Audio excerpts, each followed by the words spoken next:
ಎಲ್ಲರಿಗೂ ನಮಸ್ಕಾರ. ನಾನು ಗಣೇಶ್ ಪಾಟೀಲ್. ಸ್ನೇಹಿತರೆ, ನಾವು ವೈಟ್ ಕಾಲರ್ ಕ್ರೈಮ್ಸ್ ಅನ್ನ ಸ್ಟಡಿ ಮಾಡ್ತಾ ಇದ್ದೀವಿ. ಈ ವಿಡಿಯೋದಲ್ಲಿ ನಾವು protection of civil rights act 1956 ನ ಸ್ಯಾಲಿಯೆಂಟ್ ಫೀಚರ್ಸ್ ಅಂದ್ರೆ ಗುಣಲಕ್ಷಣಗಳ ಬಗ್ಗೆ ನೋಡೋಣ. ಅದರ ಬಗ್ಗೆ ಡಿಸ್ಕಸ್ ಮಾಡೋಣ. ಭಾರತ ದೇಶದಲ್ಲಿರುವಂತಹ ಆಲ್ ಸಿಟಿಜನ್ಸ್ ಎಲ್ಲಾ ನಾಗರಿಕರು ಡಿಗ್ನಿಟಿಯಿಂದ ಬದುಕುವ ಸಲುವಾಗಿ, ಎಲ್ಲರ ಜೀವನದಲ್ಲೂ ಸಮಾನತೆ ತರುವ ಸಲುವಾಗಿ ಮತ್ತು ಭಾರತದ ಸಮಾಜದಲ್ಲಿ ಇರುವಂತಹ ಅನ್ಟಚಬಿಲಿಟಿ ಅಂದ್ರೆ ಅಸ್ಪೃಶ್ಯತೆಯನ್ನ ಅಬಾಲಿಷ್ ನಿಷೇಧ ಮಾಡುವ ಸಲುವಾಗಿ protection of civil rights act 1956 ಅನ್ನ ಈ ಒಂದು ಕಾಯ್ದೆಯನ್ನ ತರಲಾಯಿತು. ಈ ಕಾಯ್ದೆಯು ಸಿವಿಲ್ ರೈಟ್ಸ್ ಅಂದ್ರೆ ಏನು ಅಂತೇಳಿ ಡಿಫೈನ್ ಮಾಡುತ್ತೆ. ಈ ಕಾಯ್ದೆಯ ಸೆಕ್ಷನ್ 2 ನ ಪ್ರಕಾರ ಸಿವಿಲ್ ರೈಟ್ಸ್ ಅಂದ್ರೆ ಈ ಅಸ್ಪೃಶ್ಯತೆಯನ್ನ ನಿಷೇಧ ಮಾಡಿದ ನಂತರ ಯಾವುದೇ ಒಬ್ಬ ವ್ಯಕ್ತಿಗೆ ಸಿಗುವಂತಹ ಒಂದು ಹಕ್ಕನ್ನ, ಸಿಗುವಂತಹ ರೈಟ್ ಅನ್ನ ಸಿವಿಲ್ ರೈಟ್ಸ್ ಅಂತೇಳಿ ಕರೆಯಲಾಗಿದೆ. ಈ ಕಾಯ್ದೆಯಲ್ಲಿ ಯಾರು ಅನ್ಟಚಬಿಲಿಟಿಯನ್ನ ಪ್ರೀಚ್ ಮಾಡ್ತಾರೆ ಮತ್ತು ಪರ್ಫಾರ್ಮ್ ಮಾಡ್ತಾರೆ ಅವರಿಗೆ ಪನಿಷ್ಮೆಂಟ್ ಅನ್ನ ಡಿಟರ್ಮೈನ್ ಮಾಡಿದೆ.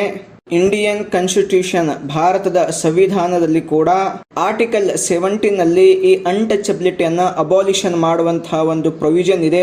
ಈ ಆರ್ಟಿಕಲ್ ನ ಪ್ರಕಾರ ಯಾರು ಅನ್ಟಚಬಿಲಿಟಿ ಪ್ರಾಕ್ಟೀಸ್ ಮಾಡ್ತಾರೋ ಅವರ ವಿರುದ್ಧ ಇಮಿಡಿಯೇಟ್ ಆಕ್ಷನ್ ತೆಗೆದುಕೊಳ್ಳುವಂತಹ ಜವಾಬ್ದಾರಿ ಗವರ್ನಮೆಂಟ್ ಗಿದೆ.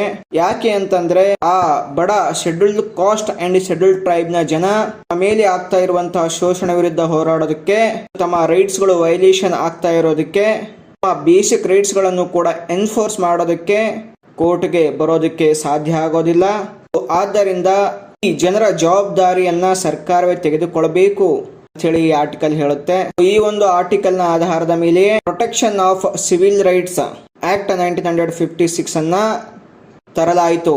ಈ ಕಾಯ್ದೆಯಲ್ಲಿ ಮೊದಲಿಗೆ ಬರುವಂತಹ ಫೀಚರ್ಸ್ ಅನ್ಟಚಬಿಲಿಟಿಯನ್ನ ಅಬಾಲಿಷ್ ಮಾಡುವಂತದ್ದು, ಅದನ್ನ ಇಲ್ಲೀಗಲ್ ಅಂತ ಹೇಳಿ ಘೋಷಣೆ ಮಾಡಲಾಗಿದೆ. ಅದನ್ನ ಪ್ರಾಕ್ಟೀಸ್ ಮಾಡ್ತಾರೆ, ಅವರಿಗೆ ಪನಿಷ್ಮೆಂಟ್ ಅನ್ನ ಕೂಡ ಇದರಲ್ಲಿ ಆಡ್ ಮಾಡಲಾಗಿದೆ. ನಮ್ಮ ಈ ಭಾರತ ಸಮಾಜದಲ್ಲಿ ಈ ಅಸ್ಪೃಶ್ಯತೆ ಅನ್ಟಚಬಿಲಿಟಿ ಅನ್ನೋದು ಡೀಪ್ಲಿ ಆಳವಾಗಿ ಹಾಸುಹೊಕ್ಕಾಗಿದೆ. ಅದು ದಲಿತ್ಸ್ ಅನ್ಟಚಬಲ್ಸ್ ಗೆ ತುಂಬಾ ಎಫೆಕ್ಟ್ ಮಾಡಿದೆ. ಅವರನ್ನ ಡಿಸ್ಕ್ರಿಮಿನೇಷನ್ ಮಾಡಲಾಗ್ತದೆ, ಅವರನ್ನ ಸಮಾಜದಿಂದ ಹೊರಗಡೆ ಇಡಲಾಗಿದೆ. ಇಂತಹ ಅಸ್ಪೃಶ್ಯತೆಯನ್ನ ತೊಡೆದು ಹಾಕಬೇಕು ಅನ್ನುವಂತ ಪ್ರೊವಿಷನ್ ಅನ್ನ ಈ ಕಾಯ್ದೆ ಹೊಂದಿದೆ. ನೆಕ್ಸ್ಟ್ ಬರುವಂತದ್ದು ಕೆಲವೊಂದು ಸರ್ಟೇನ್ ಅಫೆನ್ಸಸ್ ಗಳನ್ನ ಪ್ರೊಹಿಬಿಟ್ ಅಂದ್ರೆ ನಿಷೇಧ ಮಾಡಲಾಗಿದೆ. ಉದಾಹರಣೆಗೆ ಈ schedule ಕಾಸ್ಟಸ್ and schedule tribes SC/ST ಜನಗಳಿರ್ತಾರೆ, ಅವರನ್ನ ಪಬ್ಲಿಕ್ ಪ್ಲೇಸಸ್ ಗಳಿಗೆ ಎಕ್ಸೆಸ್ ಮಾಡಲು ಮೇಲ್ಜಾತಿಯ ಜನರು ಬಿಡೋದಿಲ್ಲ. ಮತ್ತು ಈ SC/ST ಜನಗಳಿಂದ ಕೆಲವೊಂದು ಮೀನಿಯಲ್ ಜಾಬ್ಸ್ ಗಳನ್ನ ಮಾಡಿಸಲಾಗ್ತದೆ ಮತ್ತು ಈ ಜನರನ್ನ ಸಮಾಜದಿಂದ ಹೊರಗಡೆ ಇಡಲಾಗ್ತದೆ. ಇಂಥ ಎಲ್ಲ ಒಂದು ಅಫೆನ್ಸಸ್ ಗಳನ್ನ ಈ ಒಂದು ಆಕ್ಟ್ ಪ್ರೊಹಿಬಿಟ್ ಮಾಡಿದೆ. ಇವೆಲ್ಲ ಮಾಡುವುದು ತಪ್ಪು ಅಂತೇಳಿ ಹೇಳಲಾಗಿದೆ. ಮತ್ತು ಇದೇ ಕಾಯ್ದೆಯಲ್ಲಿ ಇಂತಹ ಕ್ರೈಮ್ ಗಳಿಗೆ ಪನಿಷ್ಮೆಂಟ್ ಗಳನ್ನ ಕೊಡಲಾಗಿದೆ. ಉದಾಹರಣೆಗೆ ಈ ಒಂದು ಅಫೆನ್ಸಸ್ ಗಳನ್ನ ಮಾಡಿದಂತವರಿಗೆ ಇಂಪ್ರಿಸನ್ಮೆಂಟ್ ಆಗಬಹುದು ಮತ್ತು ಫೈನ್ ಅನ್ನು ಕೂಡ ಹಾಕಬಹುದು. ಈ ಕಾಯ್ದೆ ಪ್ರಕಾರ ಯಾವುದೇ ಒಬ್ಬ ವ್ಯಕ್ತಿಗೆ ಅಸ್ಪೃಶ್ಯತೆಯನ್ನ ಪ್ರಾಕ್ಟೀಸ್ ಮಾಡಲು ಅವನನ್ನ ಫೋರ್ಸ್ ಮಾಡೋ ಹಾಗಿಲ್ಲ. ಮತ್ತು ಅವನು SC/ST ಅಂತೇಳಿ ತಿಳ್ಕೊಂಡು ಎಜುಕೇಶನಲ್ ಇನ್ಸ್ಟಿಟ್ಯೂಷನ್ಸ್ ಗಳಲ್ಲಿ ಅಂದ್ರೆ ಶೈಕ್ಷಣಿಕ ಸಂಸ್ಥೆಗಳಲ್ಲಿ ಅವನ್ನ ಸೇರಿಸಿಕೊಳ್ಳದೆ ಇರೋದು ಅಪರಾಧ ಆಗ್ತದೆ. ಇದಕ್ಕೂ ಕೂಡ ಪನಿಷ್ಮೆಂಟ್ ಮತ್ತು ಫೈನ್ ಇದೆ. ಸಾಮಾನ್ಯ ಜನರಂತೆ SC/ST ಜನಗಳಿಗೂ ಕೂಡ ರೈಟ್ ಟು ವೋಟ್ ಅಂದ್ರೆ ಮತದಾನ ಹಕ್ಕು ಇದೆ. ಅದನ್ನ ಅಬ್ಸ್ಟ್ರಕ್ಟ್ ಮಾಡಿದ್ರೆ ಅಂತಹ ಒಂದು ವ್ಯಕ್ತಿಗೂ ಕೂಡ ಶಿಕ್ಷೆಯನ್ನು ಕೊಡಲಾಗ್ತದೆ.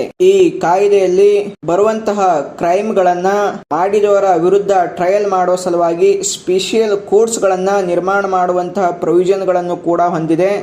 ಈ ಕಾಯ್ದೆಯಲ್ಲಿ ಬರುವಂತಹ ನೆಕ್ಸ್ಟ್ ಫೀಚರ್ ಅಂದ್ರೆ ವಿಜಿಲೆನ್ಸ್ ಕಮಿಟೀಸ್ ಗಳನ್ನ ಅಪಾಯಿಂಟ್ಮೆಂಟ್ ಮಾಡೋದು.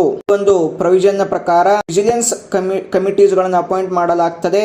ಇವರು ಈ ಸಿವಿಲ್ ರೈಟ್ಸ್ ಗಳ ವೈಲೇಷನ್ ಆದ್ರೆ ಅವುಗಳನ್ನ ಅಡ್ರೆಸ್ ಮಾಡುವಂತಹ, ಅವುಗಳನ್ನ ಬೆಳಕಿಗೆ ತರುವಂತಹ ಜವಾಬ್ದಾರಿಯನ್ನ ಹೊಂದಿದ್ದಾರೆ. ನೆಕ್ಸ್ಟ್ ಈ ಕಾಯ್ದೆಯಲ್ಲಿ SC/ST ಜನರ ವಿರುದ್ಧ ಮಾಡುವಂತಹ ಅಟ್ರೋಸಿಟೀಸ್ ಅನ್ನ ಪ್ರಿವೆನ್ಷನ್ ಮಾಡುವಂತಹ ಕೂಡ ಪ್ರೊವಿಷನ್ ಅನ್ನು ಕೂಡ ಹೊಂದಿದೆ. ಅವರ ವಿರುದ್ಧ ಏನಾದರೂ ಅಟ್ರೋಸಿಟೀಸ್ ಆಕ್ಟಿವಿಟೀಸ್ ಗಳು ಮಾಡಿದ್ರೆ ಅವರಿಗೆ ಕಠಿಣವಾದಂತಹ ಪನಿಷ್ಮೆಂಟ್ ಅನ್ನು ಕೊಡಲಾಗ್ತದೆ ಮತ್ತು ಪೆನಾಲ್ಟೀಸ್ ಗಳನ್ನು ಕೂಡ ಹಾಕಲಾಗ್ತದೆ. ಇದರಿಂದ ಮಾರ್ಜಿನಲೈಸ್ಡ್ ಕಮ್ಯುನಿಟೀಸ್ ನವರು ಸೇಫ್ ಆಗಿರ್ಬೋದು ಮತ್ತು ಸೆಕ್ಯೂರ್ ಆಗಿರ್ಬೋದು. ನೆಕ್ಸ್ಟ್ ಬರುವಂತದ್ದು ಪ್ರೊಟೆಕ್ಟಿವ್ ಮೀಜರ್ಸ್. ಈ SC/ST ಜನರನ್ನ ಪ್ರೊಟೆಕ್ಷನ್ ಮಾಡುವ ಸಲುವಾಗಿ, ಅವರ ಒಂದು ವೆಲ್ಫೇರ್ ನ ಸಲುವಾಗಿ ಅವರಿಗೆ ಸ್ಪೆಷಿಯಲ್ ಎಂಪ್ಲಾಯ್ಮೆಂಟ್, ಅವರಿಗೆ ಸ್ಪೆಷಿಯಲ್ ಕೋಟಾದಡಿಯಲ್ಲಿ ಉತ್ತಮವಾದಂತಹ ಉದ್ಯೋಗಗಳನ್ನು ಕೊಡುವುದು ಮತ್ತು ಎಜುಕೇಶನಲ್ ಇನ್ಸ್ಟಿಟ್ಯೂಷನ್ಸ್ ಗಳಲ್ಲಿ, ಗವರ್ನಮೆಂಟ್ ಜಾಬ್ ಗಳಲ್ಲಿ ಅವರಿಗೆ ರಿಸರ್ವೇಶನ್ ಕೊಡೋದು, ಸೋಶಿಯೋ ಎಕನಾಮಿಕ್ ಅಪ್ಲಿಫ್ಟ್ಮೆಂಟ್ ಇಂತಹ ಪ್ರೋಗ್ರಾಮ್ಗಳಲ್ಲಿ ಅವರಿಗೆ ಒಂದು ಫೈನಾನ್ಷಿಯಲ್ ಅಸಿಸ್ಟೆನ್ಸ್ ಅನ್ನ ಮಾಡುವಂತದ್ದು. ಈ ಎಲ್ಲ ಒಂದು ಪ್ರೊವಿಷನ್ ಗಳನ್ನ ಈ ಕಾಯ್ದೆ ಹೊಂದಿದೆ. ನೆಕ್ಸ್ಟ್ ಬರುವಂತದ್ದು ಲೀಗಲ್ ಏಡ್ ಅಂಡ್ ರಿಹ್ಯಾಬಿಲಿಟೇಷನ್. ಈ ಒಂದು ಪ್ರೊವಿಷನ್ ಪ್ರಕಾರ ಯಾರು ಅಟ್ರೋಸಿಟೀಸ್ಗೆ ಒಳಗಾಗಿರ್ತಾರೆ ಅಂತಹ ವ್ಯಕ್ತಿಗಳಿಗೆ ಲೀಗಲ್ ಅಸಿಸ್ಟೆನ್ಸ್ ಅನ್ನ ಕೊಡುವಂತದ್ದು ಮತ್ತು ಅವರಿಗೆ ರಿಹ್ಯಾಬಿಲಿಟೇಷನ್ ಅಸಿಸ್ಟೆನ್ಸ್ ಅನ್ನ ಕೊಡುವಂತಹ ಒಂದು ಪ್ರೊವಿಷನ್ ಅನ್ನ ಈ ಕಾಯ್ದೆ ಹೊಂದಿದೆ. ನೆಕ್ಸ್ಟ್ ಬರುವಂತದ್ದು ಅವೇರ್ನೆಸ್ ಅಂಡ್ ಸೆನ್ಸಿಟೈಸೇಷನ್ ಪ್ರೋಗ್ರಾಮ್ಸ್. ಈ ಪ್ರೊವಿಷನ್ ಪ್ರಕಾರ SC/ST ಜನರನ್ನ ಅವೇರ್ ಮಾಡುವ ಸಲುವಾಗಿ ಕೆಲವೊಂದು ಎಜುಕೇಶನಲ್ ಪ್ರೋಗ್ರಾಮ್ಸ್ ಗಳನ್ನ ಹಮ್ಮಿಕೊಂಡು ಅವರಿಗೆ ಈ ಅಸ್ಪೃಶ್ಯತೆಯ ನಿಷೇಧದ ಬಗ್ಗೆ ಅರಿವನ್ನು ಮೂಡಿಸುವಂತ ಒಂದು ಕೆಲಸವನ್ನ ಕೂಡ ಮಾಡಬೇಕು ಅಂತೇಳಿ ಈ ಒಂದು ಕಾಯ್ದೆ ಹೊಂದಿದೆ. ನೆಕ್ಸ್ಟ್ ಬರುವಂತದ್ದು ಅಮೆಂಡ್ಮೆಂಟ್ ಅಂಡ್ ಸ್ಟ್ರೆಂಥನಿಂಗ್. ಕಾಲಕ್ಕೆ ತಕ್ಕಂತೆ ಈ ಮಾರ್ಜಿನಲೈಸ್ಡ್ ಕಮ್ಯುನಿಟೀಸ್ ನ ಅಂದ್ರೆ SC/ST ಜನಗಳ ಒಂದು ಸಿವಿಲ್ ರೈಟ್ಸ್ ಗಳನ್ನ ಕಾಪಾಡುವ ಸಲುವಾಗಿ ಯಾವ ಒಂದು ಪ್ರೊವಿಷನ್ ಅವಶ್ಯಕತೆ ಇದೆಯೋ ಅದನ್ನ ಅಮೆಂಡ್ಮೆಂಟ್ ಮಾಡುವಂತದ್ದು, ಈ ಒಂದು ಸಿವಿಲ್ ರೈಟ್ಸ್ ಆಕ್ಟ್ ಅನ್ನ ಇನ್ನೂ ಸ್ಟ್ರೆಂಥನಿಂಗ್ ಮಾಡುವಂತದ್ದು, ಹೊಸದಾಗಿ ಬರುವಂತಹ ಚಾಲೆಂಜಸ್ ಗಳನ್ನು ಕೂಡ ಟ್ಯಾಕಲ್ ಮಾಡುವಂತಹ ಈ ಎಲ್ಲಾ ಫೀಚರ್ಸ್ ಗಳನ್ನ ಈ ಕಾಯ್ದೆ ಒಳಗೊಂಡಿದೆ. ಸ್ನೇಹಿತರೆ, ಇವೆಲ್ಲ ಪ್ರೊವಿಷನ್ಗಳು ಈ ಕಾಯ್ದೆಯಲ್ಲಿವೆ. ಸೊ ಈ ಕಾಯ್ದೆ ಭಾರತದ ಸಮಾಜದಲ್ಲಿ ಸೋಷಿಯಲ್ ಜಸ್ಟಿಸ್ ಅಂಡ್ ಇಕ್ವಾಲಿಟಿ ಅಂದ್ರೆ ಸಮಾನತೆಯನ್ನ, ಸಾಮಾಜಿಕ ನ್ಯಾಯ ಸಮಾನತೆಯನ್ನ ಕೊಡುವ ಸಲುವಾಗಿ ಈ ಒಂದು ಕಾಯ್ದೆಯನ್ನ ತರಲಾಯಿತು. SC/ST ಜನರ ವಿರುದ್ಧ ಶತಮಾನಗಳಿಂದ ನಡೆದುಕೊಂಡು ಬರುತ್ತಿರುವಂತಹ ಅಸ್ಪೃಶ್ಯತೆಯನ್ನ ತೊಡೆದು ಹಾಕುವ ಸಲುವಾಗಿ ಈ ಕಾಯ್ದೆಯನ್ನ ತರಲಾಯಿತು. ಯಾವುದೇ ಜಾತಿ, ಧರ್ಮ, ಜನಾಂಗದ ಭೇದ ಭಾವ ಇಲ್ಲದೆ ಎಲ್ಲಾ ನಾಗರಿಕರು ಡಿಗ್ನಿಟಿಯಿಂದ ಬದುಕುವ ಸಲುವಾಗಿ, ಅವರ ಫಂಡಮೆಂಟಲ್ ರೈಟ್ಸ್ ಗಳನ್ನ ಎತ್ತಿ ಹಿಡಿಯುವ ಸಲುವಾಗಿ ಈ ಒಂದು ಕಾಯ್ದೆಯನ್ನ ತರಲಾಯಿತು. ಸ್ನೇಹಿತರೆ, ನೆಕ್ಸ್ಟ್ ವಿಡಿಯೋದಲ್ಲಿ ಇನ್ನೊಂದು ಟಾಪಿಕ್ ಬಗ್ಗೆ ಡಿಸ್ಕಸ್ ಮಾಡೋಣ. ಎಲ್ಲರಿಗೂ ನಮಸ್ಕಾರ.